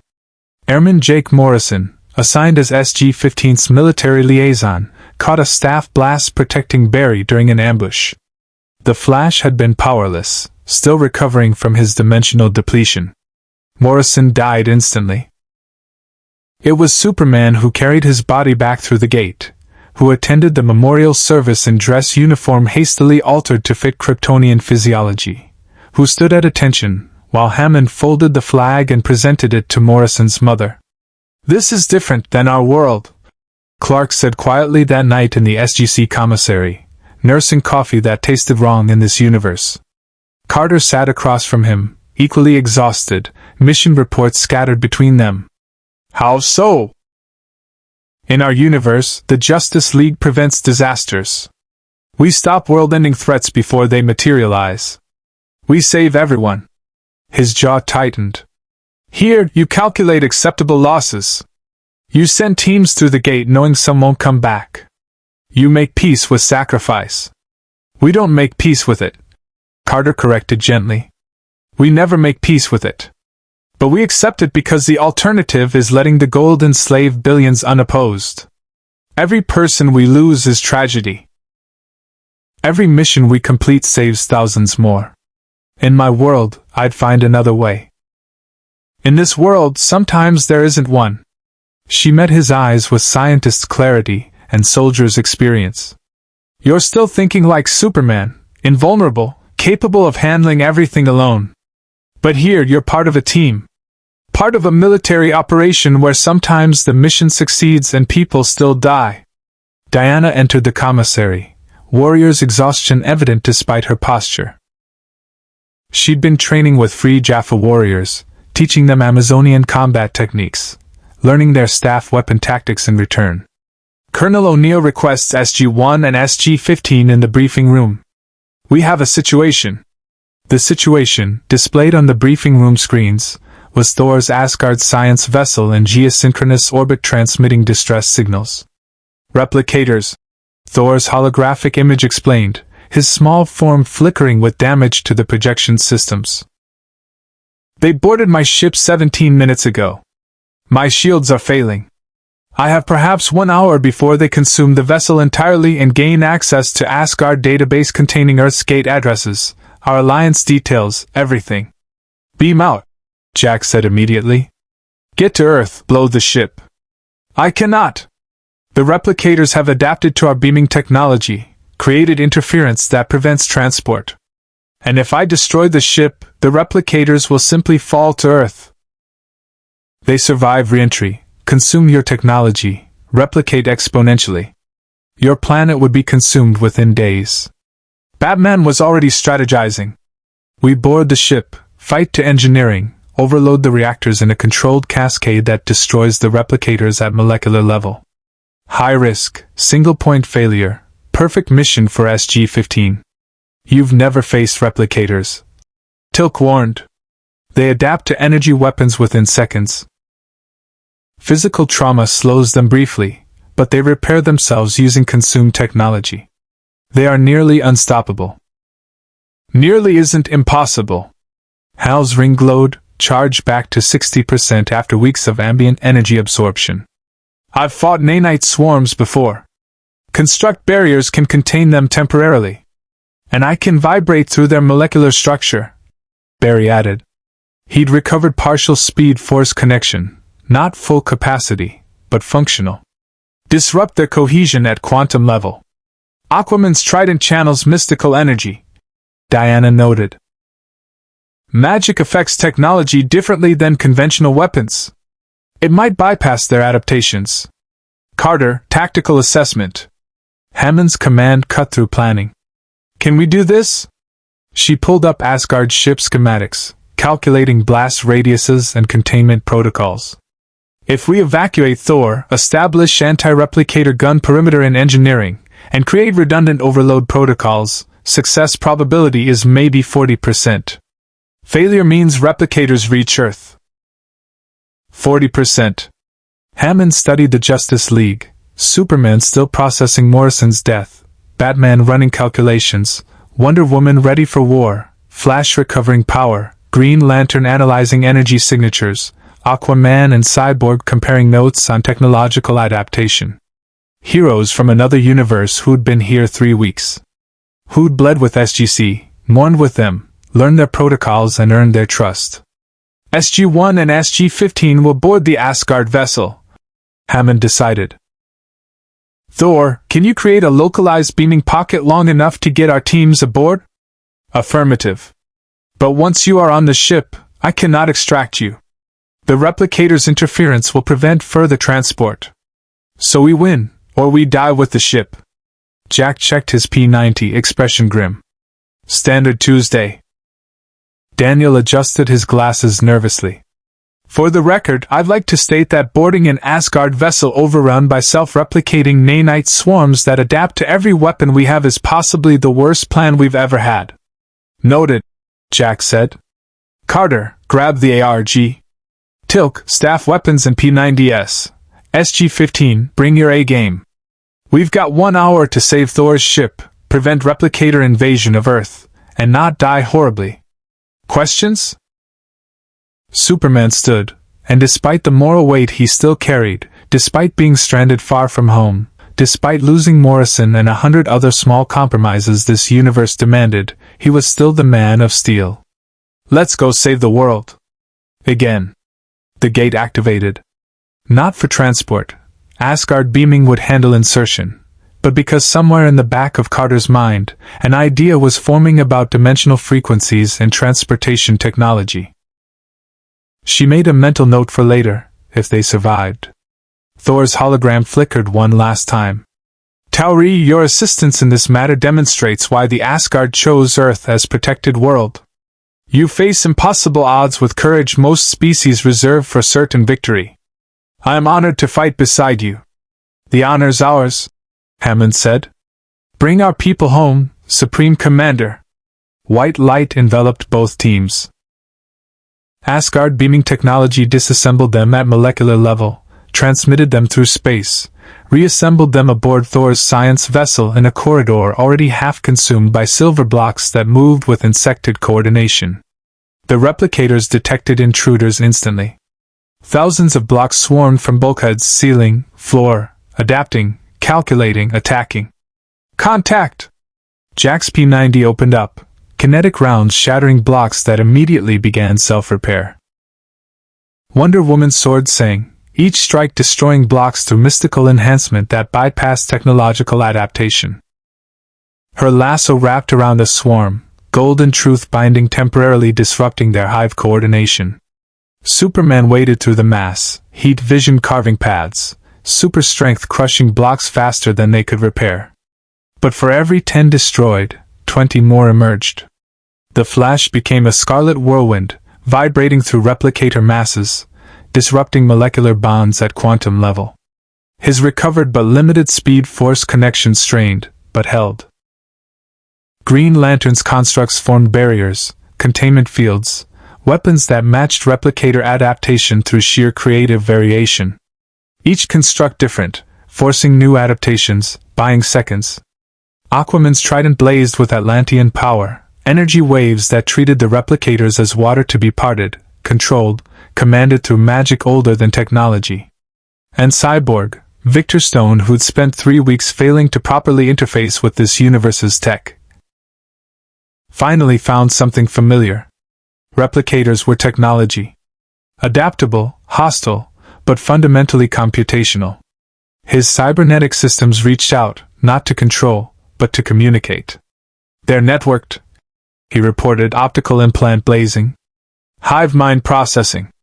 If I can introduce cascade errors into their communication protocols.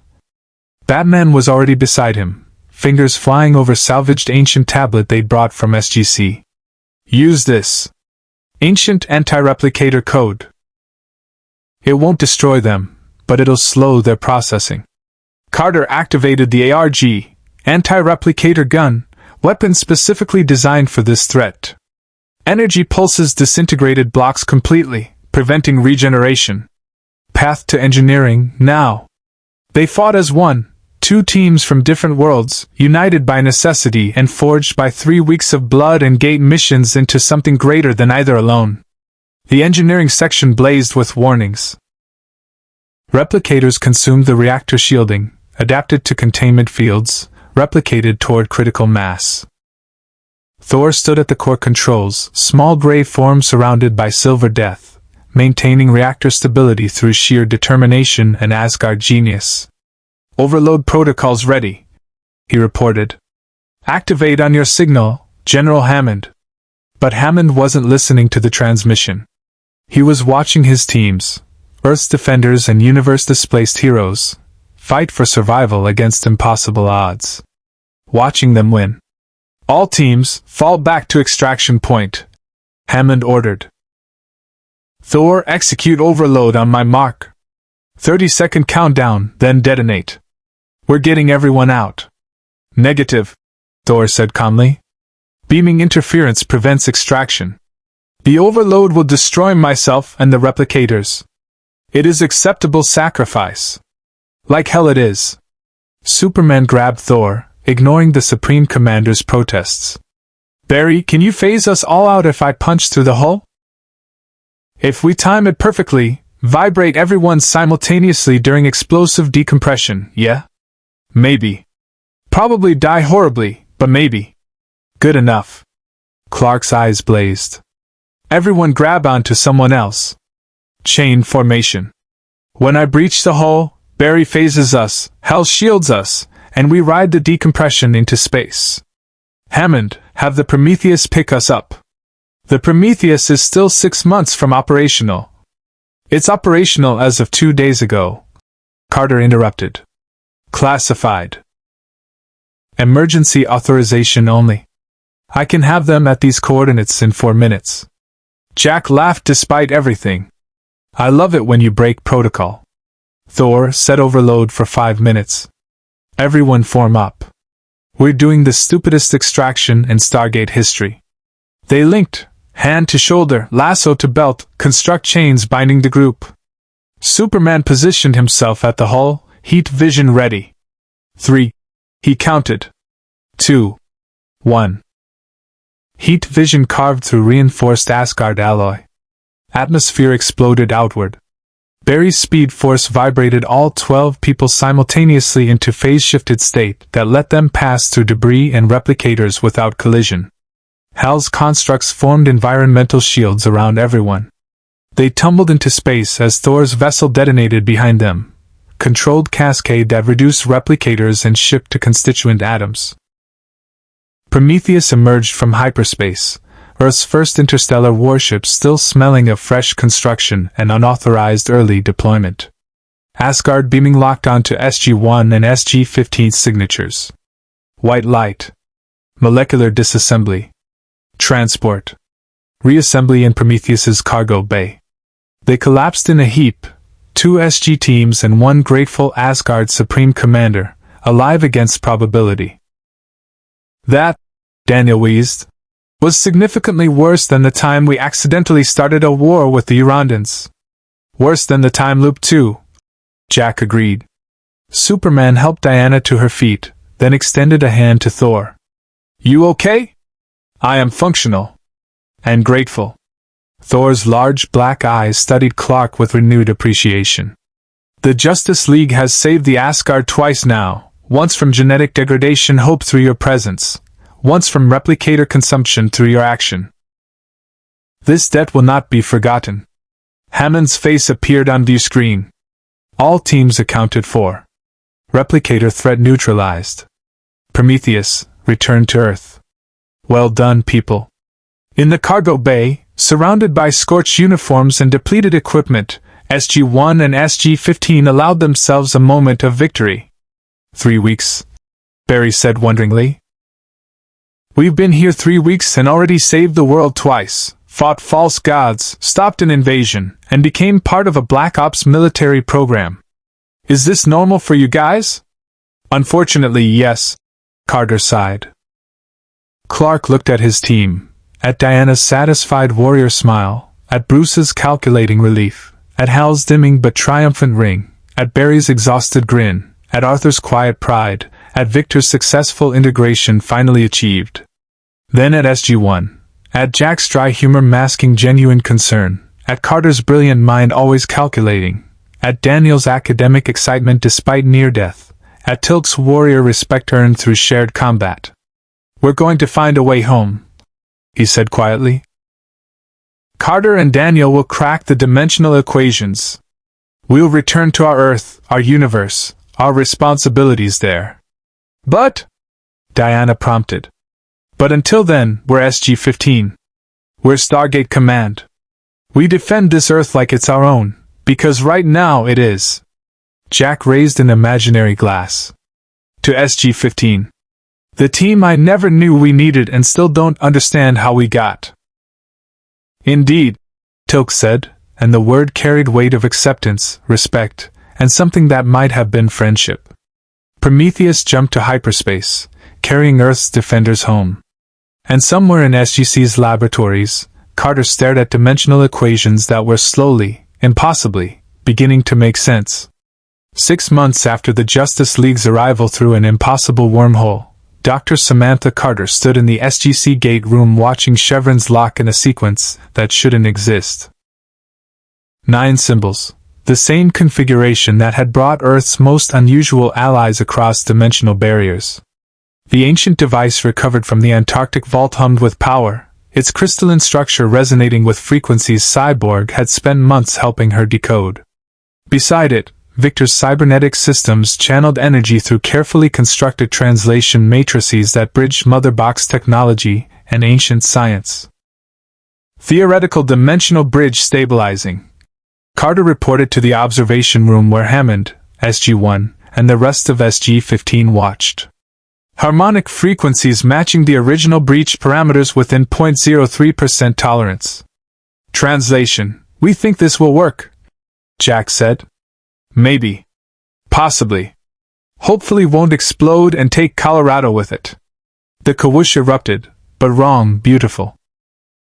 Instead of the familiar blue shimmer, the event horizon swirled with colors that didn't exist in this universe's visible spectrum. Through it, sensors detected dimensional signatures that matched the Justice League's unique quantum markers.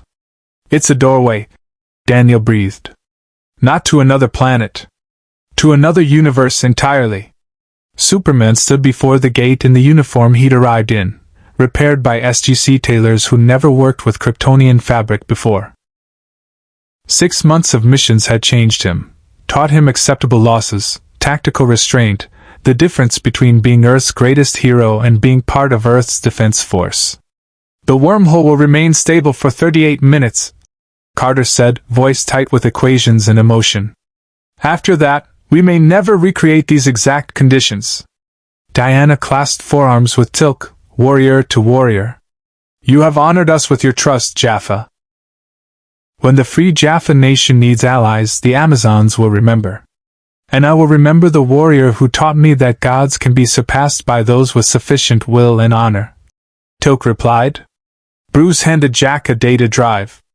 Everything we learned about Goa'uld tactics, system lord psychology, ancient technology vulnerabilities, and some updated designs for the Prometheus's defense systems.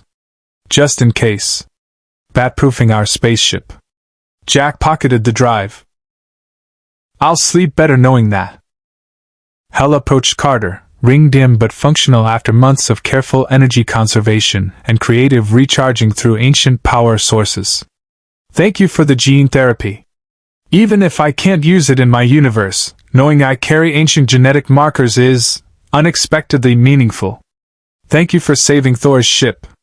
Carter smiled. And for teaching me that willpower can interface with technology in ways pure science can't explain. Barry shook hands with Daniel at super speed. Not mocking, but genuine affection compressed into microseconds of interaction. Keep translating those ancient texts. I've got a feeling you're going to find something that changes everything. Arthur nodded to Hammond with the respect one commander shows another. Defend your ocean worlds as I defend mine. The Wraith will eventually come. When they do, remember, even apex predators can be hunted. Cyborg's optical implant met every camera in the gate room simultaneously, recording, remembering. I've transmitted my interface protocols to your mainframe. Locked behind encryption only you can break, Sam. When you need to talk to ancient technology beyond the gene's capability, you'll have the tools. Superman was last, standing before the shimmering impossible gateway home. He turned to Hammond, came to attention, saluted with military precision Earth DC had never taught him. Thank you, General. For trusting us. For teaching us. For showing us that heroism isn't just about power, it's about sacrifice measured in every mission, every loss, every person who doesn't come home. Hammond returned the salute. SG-15 is officially decommissioned as of this moment. But if you ever find a way back, if your universe ever needs gate addresses or if ours needs impossible heroes, the designation stays open. We'll remember. Clark looked at his team. His Justice League, who'd become something more in this universe of ancient technology and false gods. Ready? To go home? Always. Diana smiled. To forget what we learned here? Never. They walked toward the gate together, 7 heroes who'd arrived as stranded refugees and left as decorated members of Earth's covert defense force. Each had changed. Each carried scars this universe had given them, lessons written in staff weapon burns and Goa'uld treachery and friends lost to ambushes on distant worlds. Superman paused at the event horizon, looking back one final time at the gate room where he'd materialized 6 months ago, weaker and lost. Colonel O'Neill, Jack, one question. Shoot. In our universe, we save everyone. Here, you taught me that sometimes saving everyone means losing some to save thousands more. Which philosophy is right? Jack considered, then smiled with the wisdom of someone who'd saved Earth 47 times and counting. Both. Neither. You save everyone you can, accept the losses you can't prevent, and keep fighting because the alternative is letting the false gods win. That's the job. Indeed. Superman said, and the word carried Tilk's inflection, SG-1's experience, 6 months of impossible missions. The Justice League stepped through. The wormhole collapsed. The ancient device powered down, its purpose fulfilled. The gate room fell silent except for the cooling tick of naquadah reactors and the quiet breathing of Earth's defenders watching their allies go home. Sir, Carter said softly. Permission to continue dimensional research. If they need us. Granted, Hammond said. Keep the door unlocked, Doctor. Just in case. Above the gate, the designation remained in SGC records, SG-15 Specialized Operations Status. Reserved Dimensional Recall authorized. In another universe, 7 heroes emerged through a boom tube into the Justice League watchtower, home at last. But they carried with them the memory of a universe where gates connected worlds, where teams mattered more than powers, and where Earth's defense rested not on invulnerable gods, but on soldiers who walked through the Stargate knowing some wouldn't return. And in both universes, when the next impossible threat emerged, they'd remember they weren't alone. Across dimensional barriers, across the infinite variations of reality, allies stood ready. The Stargate could connect more than planets. It could connect universes. All it took was courage to step through. Indeed. Hit the subscribe button for more interesting stories. Thank you for watching.